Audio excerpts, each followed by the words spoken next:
Tiny makes pre-cleaning machines for surgical decontamination. We've automated the process of pre-cleaning surgical instruments. Across the globe, the only way to pre-clean surgical instruments currently is to manually clean them in sinks. There are billions of instruments being cleaned in sinks by people covered in PPE. It's a dangerous and hazardous job. And NHS Highland said, we've got a big problem. We're having to manually pre-clean surgical instruments. It uses huge amounts of resources, it challenges our capacity, and it's a terrible job. So we came in and we were asked to resolve it.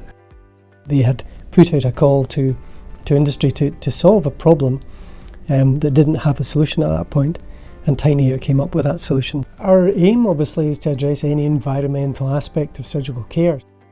In the last 20 years, decontamination of surgical instruments has moved from theatres and been centralised to sterile services departments. What it's done is it brought with it specific issues, which is the porridge, what we call the porridge problem, where because instruments are being used in theatre and then transported, they're often sitting in a van for several hours and the contaminants dry on.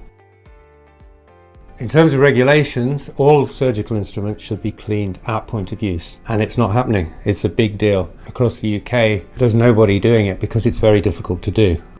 From the point of view of getting involved with Tiny Air, we heard through our RD&I department that there was this new technology and innovative solution to pre-cleaning that potentially reduced the carbon footprint of that process by about 78%. And incidentally, we also heard that there was an improved efficiency in that process for the CSUs. And that's particularly relevant at the moment because we have quite a crisis of capacity in decontamination services in Scotland.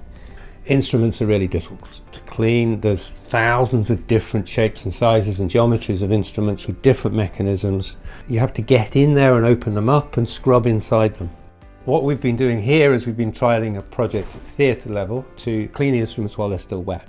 The data shows from the trial that it's very much easier to clean instruments when they're still wet. And this machine, for the first time, solves that regulatory problem and allows instruments to be cleaned next to the theatres. It takes 2 minutes.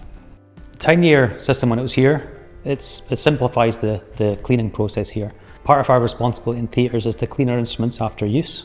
We currently do 4 arthroplasties a day. That becomes challenging to clean. There are some instruments that are sharp or abrasive in nature. So it's also dangerous for staff to clean them. So it reduces the risk to the patient, it reduces the risk to staff.